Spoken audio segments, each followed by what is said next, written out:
जय हिंद, नमस्कार। मैं मोहन पाठक और आज बात करेंगे बिहार पॉलिटिकल क्राइसिस पर। बिहार में क्या हो रहा है? क्या चौथी बार सीएम नीतीश कुमार सीएम की ही शपथ लेंगे अपने ही 5 साल के कार्यकाल के अंदर में? यानी कि एक सरकार जो चुनी जाती है जनता के द्वारा, उसी सरकार का एक मुख्यमंत्री विभिन्न पार्टियों के साथ कई बार सीएम की शपथ लेते हैं। क्या है आज तक रात 11 बजे तक की अपडेट, सब कुछ आपको हम डिटेल में बताने वाले हैं। चैनल पर नए हैं तो एमपीएस हिंदी को सब्सक्राइब करके डेली करंट अफेयर्स के लिए हमारे साथ जुड़ सकते हैं। बिहार में नीतीश लालू का गठबंधन टूट गया है और नीतीश कुमार रविवार सुबह 10 बजे विधायक दल की बैठक के बाद राज्यपाल को अपना इस्तीफा सौंपेंगे, ऐसी बातें निकल के आ रही हैं। यानी कि कल सुबह 10 बजे ये इस्तीफा सौंप दिया जाएगा। जेडीयू की कोर कमेटी की बैठक में यह फैसला लिया गया है। राज्यपाल से कल ही नए सीएम के तौर पर शपथ दिलाने की मांग भी की जाएगी। नीतीश के बारे में जो बातें निकल के आ रही हैं कि कितने लोगों के साथ ये शपथ ले सकते हैं, तो इसमें 2 डिप्टी सीएम नीतीश के साथ शपथ ले सकते हैं। ये दोनों डिप्टी सीएम भाजपा से हो सकते हैं। पहले एक डिप्टी सीएम हुआ करते थे। भाजपा जेडीयू की तरफ से 14 मंत्री शपथ ले सकते हैं। जीतन राम मांझी की पार्टी ने भी 2 मंत्री पद की मांग की है। शपथ समारोह में गृह मंत्री अमित शाह, यानी कि बीजेपी के जो गृह मंत्री हैं भारत सरकार के इस समय बीजेपी पार्टी से, वो मुख्य अतिथि के रूप में शामिल हो सकते हैं और बीजेपी के राष्ट्रीय अध्यक्ष जेपी नड्डा भी शामिल हो सकते हैं। इधर अब हम पटना की बात करते हैं, बिहार की राजधानी की। पटना में राजद की बैठक के दौरान तेजस्वी यादव ने दावा किया कि असली खेला होना अभी बाकी है। नीतीश हमारे आदरणीय थे और रहेंगे। जो काम 2 दशकों में नहीं हुआ वो हमने कम समय में करके दिखाया है। लालू ने अपने मंत्रियों से कहा इस्तीफा नहीं देना है। सब कुछ डिटेल में हम आपको बताते हैं कि अभी क्या क्या चीज़ें हुई हैं। सुबह से हम आपको बताने की कोशिश करेंगे कि आज सुबह से क्या क्या घटनाक्रम हुआ है। तो चलिए आइए डिटेल में आपको बताने की कोशिश करते हैं। तो आज नीतीश कुमार की क्या क्या चर्चा रही, नीतीश कुमार ने क्या क्या किया, तो सुबह से हम बताते हैं। तो बक्सर के ब्रह्मेश्वर मंदिर निर्माण के फेज 1 के उद्घाटन और फेज 2 का शिलान्यास कार्यक्रम में नीतीश कुमार हिस्सा लेने वाले थे और डिप्टी सीएम तेजस्वी यादव को इसमें भी शामिल होना है। नीतीश जो हैं मुख्य अतिथि हैं, जबकि तेजस्वी इसकी अध्यक्षता करने वाले हैं। लेकिन चर्चा है कि तेजस्वी इस कार्यक्रम में शायद दूरी बनाते हुए नजर आए। आगे क्या हुआ है इसकी अगर हम बात करेंगे तो दिल्ली में बिहार की सियासी हलचल को देखते हुए दिल्ली में बीजेपी हेडक्वार्टर में पार्टी के शीर्ष नेताओं ने भी मीटिंग की है। इसमें पार्टी के राष्ट्रीय अध्यक्ष जेपी नड्डा, गृह मंत्री अमित शाह और बीजेपी के महासचिव बीएल संतोष भी शामिल हैं। बैठक देर रात तक चली थी। अब बात करते हैं 26 जनवरी को बिहार में क्या क्या घटनाक्रम हुए थे, यानी कि सियासी क्या उलटफेर हुए। तो गणतंत्र दिवस में नीतीश तेजस्वी 1.5 घंटे साथ साथ दिखे, लेकिन दोनों एक दूसरे से बात नहीं किए। राज्यपाल की टी पार्टी में सीएम नीतीश पहुंचे, डिप्टी सीएम तेजस्वी यादव वहां पे शामिल होने नहीं गए थे। तेजस्वी यादव ने अपने आवास पर राजद के मंत्रियों के साथ बैठक की थी 26 जनवरी के दिन, और दिल्ली में अमित शाह और जेपी नड्डा के साथ भाजपा प्रदेश अध्यक्ष सम्राट चौधरी भी बैठक में शामिल हुए थे। यहाँ 26 जनवरी के दिन जीतन राम मांझी ने कहा मेरे बेटे संतोष सुमन को सीएम बनने का ऑफर मिल रहा है, यानी कि सब लोग अपना मलाई इसमें काटने की कोशिश कर रहे हैं।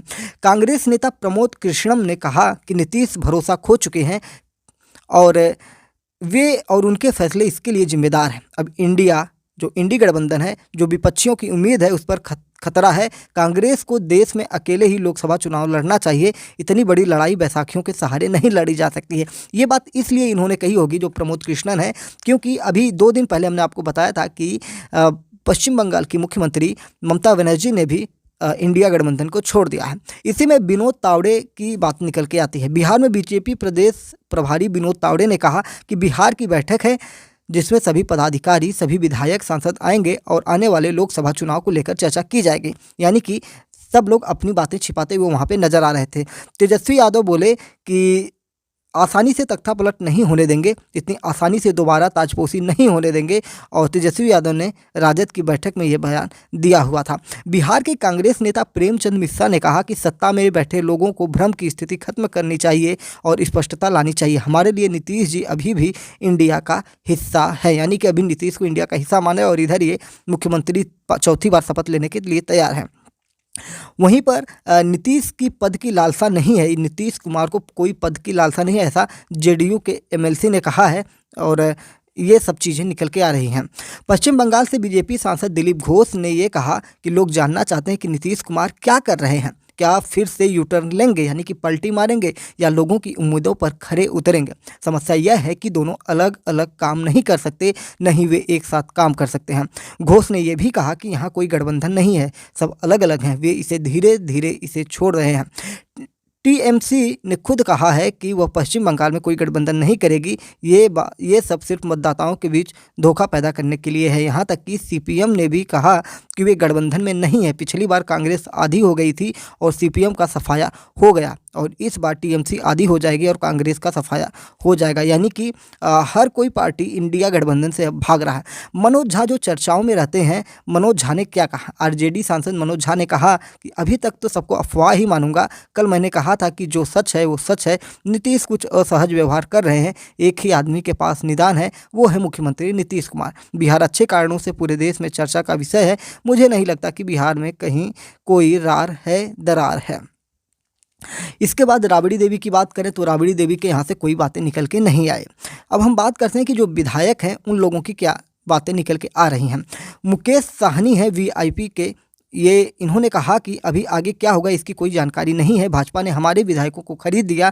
अगर हमारे पास आज विधायक होते तो कुछ और बात होती। आगे जो भी होगा उसके लिए हम लोग मजबूती से लड़ाई लड़ने के लिए तैयार हैं। वहीं पर आरजेडी के नेता मृत्युंजय तिवारी ने कहा बिहार में सब कुछ ठीक है, सरकार मजबूती से काम कर रही है और करती रहेगी। अब कल क्या होगा ये तो पता नहीं। राष्ट्रीय जनता दल में हमारे नेता ने जो संघर्ष किया है वो सब जानते हैं। लालू प्रसाद, तेजस्वी यादव तो संघर्षों का नाम ही है। हमारे नेता जनता से किए कमिटमेंट पर कायम हैं। तो इस प्रकार से सारी चीज़ें निकल के आ रही है। और कांग्रेस ने क्या कहा कि कांग्रेस के विधायकों के बीजेपी के संपर्क में होने पर जो सवाल उठ रहे थे, बिहार प्रदेश अध्यक्ष अखिलेश सिंह ने कहा कि कांग्रेस के सभी विधायक एकजुट हैं। बीजेपी के ही 20 विधायक मेरे संपर्क में हैं। आगे कहाँ कि चुनाव के समय ऐसे सियासी उठापटक होते रहते हैं, हम लोग अपना काम करते रहेंगे। वहीं गिरिराज सिंह की भी बात आपको सुननी चाहिए। जो राजनीतिक गतिविधि हो रही है उस पर गिरिराज सिंह ने कहा कि हम नज़र रखे हुए हैं। अभी तो लालू प्रसाद, तेजस्वी यादव, नीतीश कुमार को जवाब देना है। भाजपा पूरी गंभीरता से नज़र रखे हुए है कि क्या गतिविधि हो रही है, लेकिन इसमें भाजपा का कोई रोल नहीं है। हालांकि सारा खेल भाजपा का ही नज़र आ रहा है। फिर आगे के घटनाक्रम में बहुत सारी चीज़ें होती हैं। बिहार विधानसभा परिषद में बीजेपी के chief whip doctor Dilip Jaiswal ने कहा कि राजनीति में कुछ भी संभव है। 2024 में नरेंद्र मोदी के नेतृत्व में देश को मजबूत सरकार मिले, इसके लिए हम किसी भी फार्मूले या फैक्टर पर विचार कर सकते हैं। अगर नीतीश जी ऐसा सोचते हैं कि महागठबंधन नहीं बल्कि देश को पीएम मोदी के नेतृत्व में नई सरकार मिलनी चाहिए, तो ऐसे लोगों के लिए बीजेपी के दरवाजे चुनाव के एक दिन पहले तक भी खुले हैं। कोई लल्लन सिंह या अशोक चौधरी फैक्टर यहाँ पर नहीं है, यानी कि तंज कसा गया। भाजपा के वरिष्ठ नेता और सांसद राधमोहन सिंह राजभवन पहुंचे और मीडिया से बिना बात किए वो निकल गए। ये सुबह 11:42 की घटना है। इसके बाद वे बीजेपी ऑफिस पहुंचे। उन्होंने कहा कि देश बचाने के लिए जितने भी दल और नेता बीजेपी के साथ आए सभी का स्वागत है। यहीं नीतीश कुमार बक्सर के ब्रह्मोत्सव नाथ मंदिर पहुंचे। वहां पर इन्होंने पूजा अर्चना की। विनोद तावड़े से जब पूछा गया कि क्या राहुल की भारत जोड़ो यात्रा भारत गठबंधन तोड़ो यात्रा है, तो इस पर उन्होंने क्या कहा। बिहार भाजपा प्रभारी विनोद तावड़े ने शनिवार को पटना में कहा कि लोकसभा चुनाव पर चर्चा के लिए पार्टी नेता आज बैठक करेंगे। क्या राहुल गांधी की भारत जोड़ो यात्रा भारत गठबंधन तोड़ो यात्रा है, यानी कि इन्होंने तंज यहाँ पर कहते हुए ये सारी चीज़ें कहीं। चिराग पासवान से जब बात की गई तो चिराग पासवान ने कहा कि अभी थोड़ी देर बाद पता चल जाएगा। ये 12:06 की यानी कि दोपहर 12 बजे की घटना है। फिर वहीं पर 12:30 बजे के करीब केंद्रीय राज्य मंत्री अश्विनी वैष्णव ने कहा कि जय विधि राखे राम तही विधि रहिए, हो ही सोई जो राम रचि राखा। उन्होंने कहा कि मुख्यमंत्री को पहली बार भी इस मंदिर में मैं लाया था और आज भी। दरअसल चौबे और नीतीश आज सुबह 11 बजे बक्सर के ब्रह्मोत्सव नाथ मंदिर पहुंचे हुए थे। तो ये सारी चीज़ें आप समझ सकते हैं कि बिहार भाजपा अध्यक्ष सम्राट चौधरी जो थे HAM नेता जीतन राम मांझी के घर पहुंचे थे, वो भी 12:15 पर, यानी कि उधर 12 साढ़े 12 बजे लोग नीतीश कुमार और उनके साथ बीजेपी के एक बड़े नेता मंदिर में पूजा अर्चना करने पहुंचे थे। वहीं पर यहीं बीजेपी के अध्यक्ष जो सम्राट चौधरी है जीतन राम मांझी के घर भी पहुँच चुके थे। फिर उसके बाद नीतीश ने राजद के मंत्रियों के विभागीय कार्य पर रोक के निर्देश दिए हैं। इसके बाद आरजेडी के मंत्री सरकारी गाड़ियां वापस करने लगे हैं। सबसे पहले कृषि मंत्री कुमार सर्वजीत ने अपनी गाड़ी वापस की है, यानी कि जितनी सरकारी गाड़ियां मिली हैं सब कुछ वापस की जा रही हैं। तेजस्वी यादव ने क्या कहा 12:30 बजे, उन्होंने कहा कि रावड़ी आवास पर लालू तेजस्वी ने शुक्रवार देर रात तक राजद कोटे के मंत्रियों के साथ बैठक की।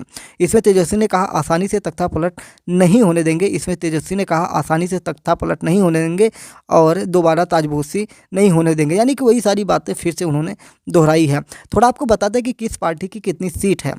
तो 243 विधानसभा में कुल सीटें हैं और इसमें 122 सीटें बहुमत के लिए चाहिए।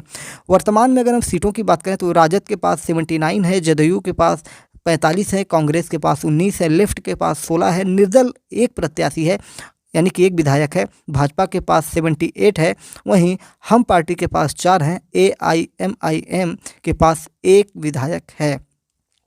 इस प्रकार से कई घटनाक्रम होते रहते हैं। दिल्ली में गृह मंत्री की बैठक होती रहती है और लगातार मामला आगे बढ़ता जाता है। आंकड़ों में अगर हम जाने कि बिहार की सियासत में क्या होने वाला है तो अभी कौन किसके साथ है, तो सरकार जो बनी है RJD, JDU, कांग्रेस, लेफ्ट, निर्दलीय, कुल विधायक मिलाकर 79 + 45 + 19 + 16 + 1 यानी कि कुल 160 विधायक हैं। अब नीतीश अगर टूट जाते हैं, कल जब अगर वो टूट कर नई सरकार के लिए अनाउंस करते हैं तो क्या होने वाला है, तो सरकार ऐसे बनेगी। भाजपा के 78 विधायक, JDU के 45 विधायक और हम पार्टी के 4 विधायक मिलकर 127 हो जाएंगे। तो इस प्रकार से बहुमत का आंकड़ा ये लोग पार कर जाएंगे। RJD को सरकार बचानी है तो इनको क्या करना है, RJD, कांग्रेस और लेफ्ट के विधायक मिलकर 115 होते हैं। AIMIM का एक MLA भी साथ आ जाए तो 116 विधायक ही होंगे। बहुमत का आंकड़ा 122 के लिए 7 विधायक और चाहिए। इस स्थिति में 6 विधायक दूसरी पार्टी से तोड़ने होंगे, तब जाकर ये आंकड़ा प्राप्त कर पाएंगे। तो इस प्रकार से ये भी घटनाक्रम आपने समझ लिया। इसके अलावा और क्या समीकरण बन सकते हैं। नीतीश कुमार की पार्टी अगर महागठबंधन से अलग होती है तो RJD, कांग्रेस, लेफ्ट और AIMIM के पास कुल मिलाकर 115 विधायक होंगे। यह आंकड़ा बहुमत के लिए 122 विधायकों के आंकड़े से 7 कम होगा। अब महागठबंधन की सरकार इन 3 स्थितियों में ही बन सकती है। महागठबंधन की सरकार बनाने के लिए RJD को नीतीश कुमार की JDU पार्टी से कम 8 विधायकों की जरूरत होगी और उसको तोड़ना होगा। हालांकि इसकी संभावनाएं कम है। इसकी वजह यह है कि JDU नेता ललन सिंह और विजेंद्र यादव जो महागठबंधन के साथ रहने के लिए सबसे मुखर थे, वो भी अब नीतीश कुमार के फैसले के साथ हैं। कयास लगाया जा रहा है कि कांग्रेस के 10 विधायक बीजेपी के साथ जा सकते हैं। अगर कांग्रेस के विधायक पलटी मारते हैं तो महागठबंधन के लिए सरकार बनाना और ज़्यादा मुश्किल होगा। अगर बीजेपी या जदयू के 16 विधायक इस्तीफा दे देते हैं तो विधानसभा में संख्या बल घटकर 227 रह जाएगा। महागठबंधन के पास 144 विधायक हैं। ऐसे में तेजस्वी के नेतृत्व में सरकार बन सकती है। वहीं नीतीश कुमार के लिए भी लोगों की नाराजगी निकल के आ रही है। नीतीश के साथ छोड़ने पर राजद से बिहार विधान परिषद के सदस्य सुनील सिंह ने अपने सोशल मीडिया पोस्ट में लिखा कि सांप के केचुली बदलने, यानी कि सांप जो अपना कवर बदलता है, बदलने वाली पोस्ट की। इसमें नीतीश पर तंज कसा गया। इसमें कहा गया है कि मैंने एक सपेरे से पूछा कि सांप कितने दिनों में अपना केचुल बदलता है। उल्टे सपेरे ने पूछा कि कहीं वो सांप वो तो नहीं है, यानी कि नीतीश कुमार के बारे में बातें कही गई है। इस प्रकार से सब लोग परेशान हैं और जानना चाहते हैं कि क्या होने वाला है, लेकिन ये तो अलग ही माजरा है। वहीं कई सारी चीज़ें लोग अपने अपने पक्ष में करते हुए या बोलते हुए नज़र आ रहे हैं। हर कोई हार मानने को तैयार नहीं है। वहीं अश्विनी चौबे जो नेता हैं उनकी अगर हम बात करें तो उन्होंने 11 दिन में 2 बयान दिए हैं। पहली तो 16 जनवरी को उन्होंने कहा कि नीतीश के पेट में विषैला दांत है, यानी कि नीतीश के लालू के घर पर दही चूड़ा कार्यक्रम में शामिल होने पर कहा था कि नीतीश लालू का आशीर्वाद लेना चाहते हैं क्योंकि वे लालू के बल पर ही सरकार चला रहे हैं। लालू भी जानते हैं कि उनके पेट में विषैले दांत हैं, यानी कि नीतीश के पेट में विषैले दांत हैं। वही अश्विनी चौबे 11 दिन में 16 जनवरी के बाद 27 जनवरी को क्या कह रहे हैं, जो मैंने आपको पहले बताया कि होई ही सो जो राम रचि राखा। बक्सर के ब्रह्मेश्वर नाथ मंदिर में नीतीश कुमार के साथ पूजा करने के दौरान दोनों नेता करीब 20 मिनट तक साथ रहे। एक ही थाल से आरती की। नीतीश के साथ सरकार बनाने पर बोले होई ही सो जो राम रचि राखा। तो इस प्रकार से आप देख सकते हैं कि पॉलिटिक्स में कोई किसी के साथ है या किसके साथ नहीं है, ये सारी चीज़ें निकल के आ रही हैं। तो अंत में जो फाइनल होता है, फाइनल ये होता है कि बिहार में नीतीश लालू का गठबंधन टूट गया है। नीतीश कुमार रविवार सुबह 10 बजे विधायक दल की बैठक के बाद राज्यपाल को अपना इस्तीफा सौंपेंगे, साथ ही नई सरकार बनाने का दावा भी करेंगे। JDU की कोर कमेटी की बैठक में यह फैसला लिया गया है। राज्यपाल से कल ही नए CM के तौर पर शपथ दिलाने की मांग की गई है। नीतीश 2 डिप्टी सीएम नीतीश के साथ शपथ लेने के लिए तैयार हैं। दोनों डिप्टी सीएम भाजपा से हो सकते हैं, ऐसी बात निकल के आ रही है और अन्य दलों से भी कई मंत्रियों के द्वारा शपथ लेने की बात निकल के आ रही है। जीतन राम मांझी की भी पार्टी से भी कुछ के शपथ लेने की बात निकल के आ रही है। तो ये रही बिहार की अभी तक की लेटेस्ट अपडेट। अब कल क्या होगा, कल की जानकारी कल हम आपको बताएंगे। चैनल पर नए हैं तो MPS हिंदी को सब्सक्राइब करके डेली करंट अफेयर्स और न्यूज़ एनालिसिस के लिए हमारे साथ जुड़ सकते हैं। जय हिंद, नमस्कार, भारत माता की जय।